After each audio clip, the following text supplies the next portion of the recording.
Welcome everyone. Welcome to the North Pole. It is cold up here, so I've got some hot chocolate to help keep me warm, and I hope that you are comfy and cozy wherever you are. My name is Mary Ellen Kennel, and I've placed a little bit of info here by way of introduction for you about myself, but it is extremely busy up here this time of year, so we're going to keep moving. So my goal for this brief time that I have with you today is not to answer all your questions. I would love to do that, but I simply don't have the cycles. It's so busy here right now. So what I'd like to do is the opposite. I'd like to leave you with tons of questions. Hopefully this will whet your appetite and fill you with curiosity, and you will want to, it'll point you in the right direction, but you will want to use the resources that we give you here and delve in on your own time. I'd be remiss if I did not thank Santa and his amazing elves over at CounterHack and the Sands Institute for hosting this epic CTF event. A ton of hard work goes into putting an event like this together, and it's a real joy to be a part. Since it is Christmas time here at the North Pole, this talk will be my gift to you. We're going to talk about a lot of free and open source tools and projects here today, but do me a favor. I'm going to challenge you not to be a Grinch. Do not pull an Ebenezer Scrooge and just take. There's a lot of ways that you can give back in this community. And, you know, it's been a tough couple of years. I mean, I have neighbors who are, work on Broadway, and they have not worked in more than a year and a half, and they're finally now going back. So I get it. It's been tough. If you can't give financially to some of these authors, maybe you can just send them thank you, an email. Like, I really liked that application that you built, and it was really helpful. And here's why. Or if you're a coder and you can pitch in, great. But try to give back. 'Tis the season. And it goes a long way up here, I will say, when it comes to doling out the naughty and the nice lists. Just saying. Brief disclaimer about me. I do work for Bank of New York Mellon. However, I am not representing Bank of New York Mellon with this talk. Any examples or scenarios used in this presentation hold absolutely no affiliation with the Bank of New York Mellon. So let's talk about what we're going to talk about real quick. Virtualization software, right? The hypervisor that we're going to stick with today is VirtualBox. It's free, open source, very easy to use, and it's come a long way over the years. VMware, I like. I like it a lot. And, even their paid version is, fairly affordable, right? They offer a free version. Now, here's the reason why we're not going to use it today. We're going to be blowing up samples, ransomware, malware, and we need to be able to revert back to a clean state. And unless the free version of VMware, the VMware player, unless there's a registry hack that I'm not aware of, you just can't do that. And so, so that's why we're not going to cover it here. But it's a great product. As far as the cloud goes, personally, I've built malware labs in AWS, in Google Cloud, and I've heard that DigitalOcean is fantastic, and it's only about $5 a month, something like that, and the machines are really fast. But we won't cover that today. Just keep in mind with AWS, and GCP, like those are the ones that I've used. I know that the cloud is someone else's computer, right? So there are strict rules around running malware, and you just need to stay within those confines, and you can get away with it for free if you stay within their free requirements and free limits. Great tools, by the way. So we're going to talk about where to find virtual analysis boxes, how to configure them, where to find malware analysis tools, where to find malware samples, and if the demo gods prevail, we will do a live demo. Let's talk about VMs. First, we need the software to run the VM. So VirtualBox, you can grab it here. It comes in a lot of different flavors. The one thing I will point you to when it comes to VirtualBox, they have what's called the extension pack and the guest editions. And those might throw you a little bit at first if you don't know much about them. So this third link here on the bottom of the screen takes you to a forum, and it's moderated by the folks at VirtualBox, some of the authors. And this one particular link explains the differences, between those two in like one paragraph, and it's succinct, and it's really, it was really helpful for me. So check it out. As far as machines to run, I like this one a lot. This is a Microsoft free eval version. It's a Windows 10 Edge machine. It's good for 90 days, and it's fast. I like this one a lot. As far as a different flavor, this one is a Windows 10 dev machine. I mean, it's still Windows 10. I would say different, not really a different flavor. One of the differences that this machine gives you that this one doesn't. So this one runs a little faster, but it's a smaller hard drive. This one out of the box is 125 gigs. Now you can go on the back end and you can adjust the sizes. But I like out of the box right there that I have all that space if I want it. They're good for 90 days. Now, when we talk about extending the life of the machines, snapshotting is a little different. It's my understanding that snapshotting does not extend the license, right? But this does. This is called rearming and reverting back. So, you can do this twice, I think, for every VM. So you can see here on the example I give you at the top of the screen, I had 12 days left on my 90-day VM, right? Good for 90 days. Well, I did a rearm, and boom, I'm back to 90 days. So keep that in mind. More machines from Microsoft. All the server products are all trial eval versions for free. And those they're good for 180 days. Let's talk about Remnux. So Remnux is, when I think of reverse engineering and I open up the dictionary and I look at, I look up reverse engineering, I see Lenny Zeltzer's picture in my dictionary, in my book. So Lenny Zeltzer is the author of the SANS Reverse Engineering Malware class. I've taken his course twice, and it's a fantastic class, and he gives away a lot of the resources for free. So this is his machine that he uses in the class to analyze malware. It comes preloaded with tons of tools that you can look at malware with. That's the one we're going to use.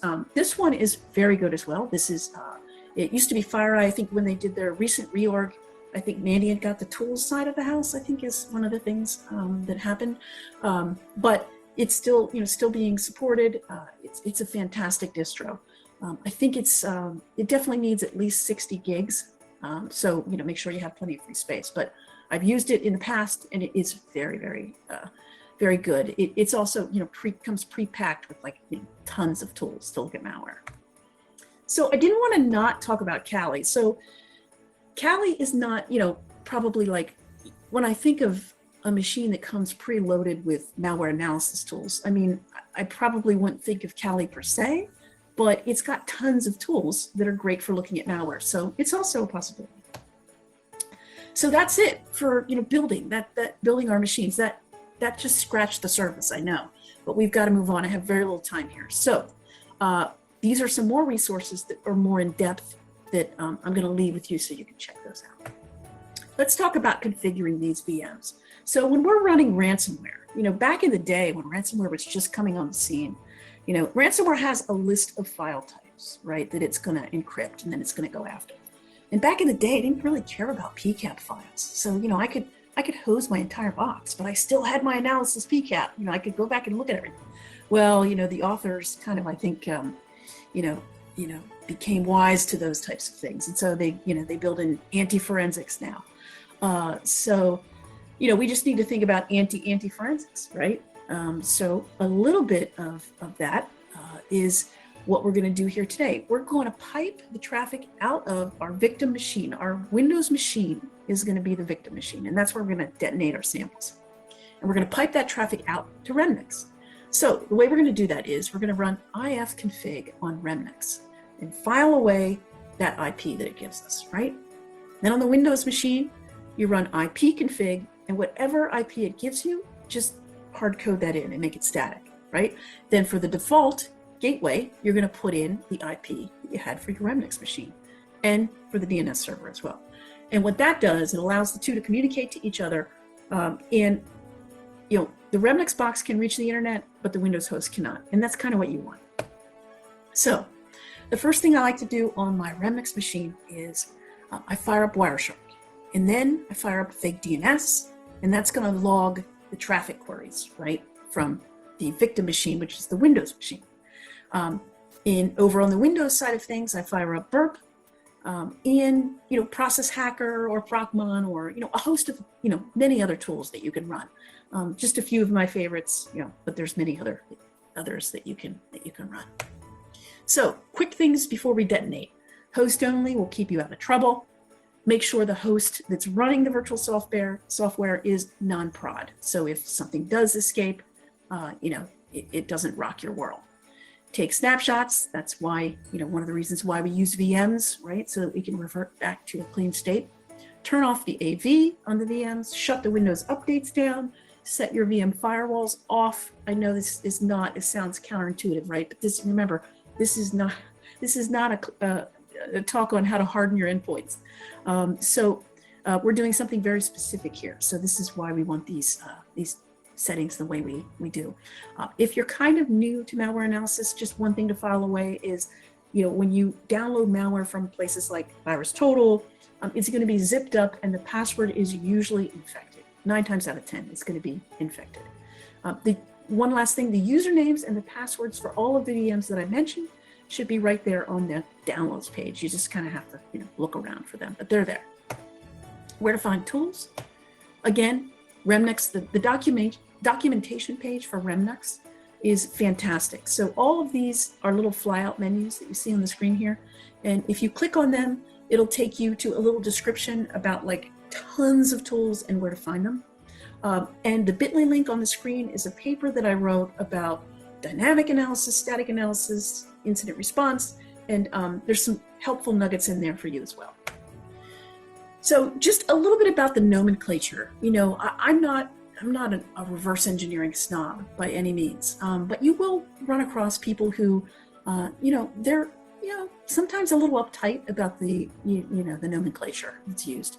So this is my way of sort of putting everything together, and a little bit of reverse engineering is in some of what we're doing here, right?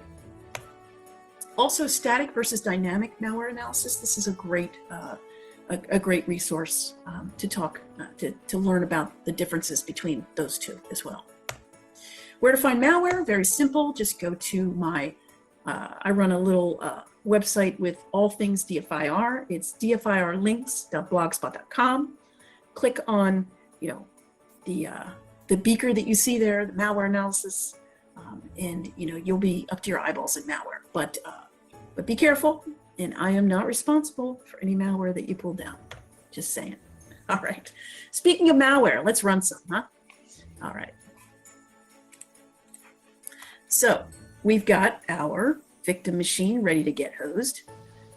We've got over here, I did set off, and I see some updates are running. I did shut them off, but so fake DNS is running, right? Shut that off. I kicked that off. The machines can talk to one another. You can see here the configuration that we have, right? We've got burp running. We've got the virus protection is turned off, as well as the firewall, and then the Windows updates have been paused. So we're going to download we're going to run the Black Matter ransomware. This is a fairly new sample, so it's still pretty fresh. I just pulled it down a couple days ago. What's the password that we're going to use, right? All right, we're going to call this